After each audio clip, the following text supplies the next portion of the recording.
Welcome again to Joe Stunner Boxing. A few days ago, two days ago, I think, there were a couple of articles that talked about Terence Crawford offering Errol Spence the rematch at 147. Now, the original contract stated that the winner could stipulate the weight, and Crawford, perhaps a little bit surprisingly, decided, all right, we'll go for 147. Now, I'll give you an example. One of the articles was on Boxing News 24, and they reported that a friend of Crawford's, a guy called Stephen Nelson, said that Crawford will offer the rematch to Spence at 147, and if Spence doesn't accept it, Crawford will move up to 168 to face Canelo Alvarez, or so he hopes, because Alvarez has actually said, I'm not interested in fighting Crawford. I've got nothing to gain, I mean, the guy's too small. If I beat him, so what, And of course, other fighters at 168 include Benavidez, David Morrell, who I really do rate very, very highly. I think he might end up to be the best of the lot. Demetrius Andrade's on there as well. But it seems that Crawford's only interested in facing Canelo, and Canelo doesn't seem that interested. I suppose if they offer him enough money, he'll go for it. But don't forget, of course, Canelo has signed with PBC for a 3-fight deal, and Crawford I think he's signed with PBC as well. But that PBC thing is interesting, excuse me, because for a long, long time Crawford was pushed out, and the PBC wouldn't even acknowledge the WBO as a proper belt. That was when Crawford was first with Top Rank and then a free agent. So it would seem that, there is a chance that Crawford is playing hardball, is saying, okay, you kept me out in the cold. Well, you want Crawford to have the rematch. If you want Spence to have the rematch, we're doing a 147, because he knows damn well, Errol's dead at the weight.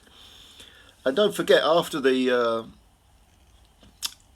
first fight, Crawford alluded to, preferring 154 because he himself had struggled to make the weight.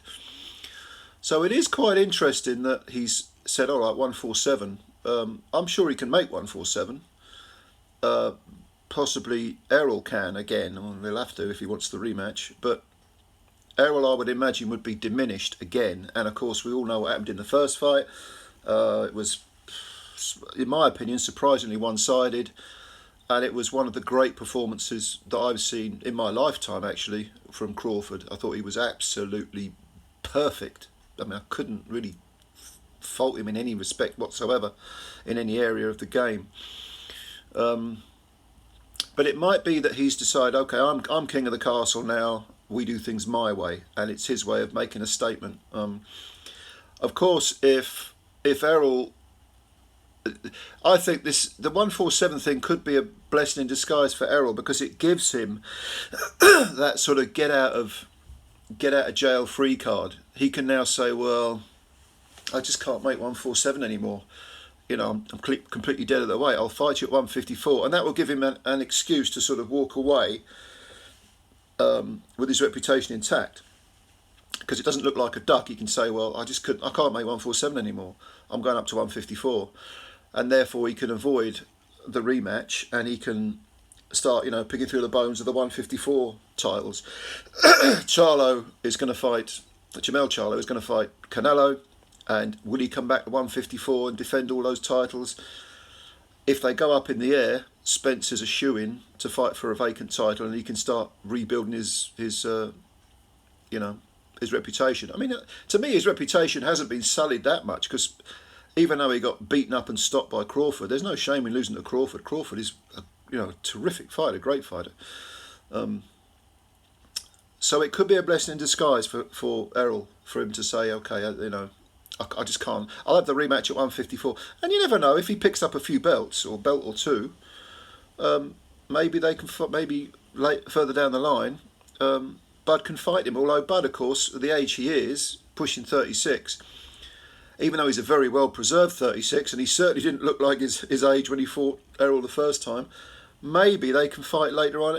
The age might be a factor, though. I don't know. But this was an interesting little development. Let me know your thoughts on what's next for Errol and Terence. looking forward to Bud's next move, certainly, and I'm intrigued by Errol's next move as well. But it looks like the rematch might not happen now, which, again, for Errol, that could be a real blessing in disguise. And I absolutely disagree with Bud going up to 168. I think that's a ridiculous idea, to be honest. But he's only doing it for Canelo, for the big bucks. I mean, if they met at 154, that would be acceptable. But there's no way Canelo's making 154 anymore. Anyway, thoughts below. Subscribe to the channel if you're new. Thank you as always for your time. Please like the video as well. That helps us out. And we will speak again soon. Bye for now.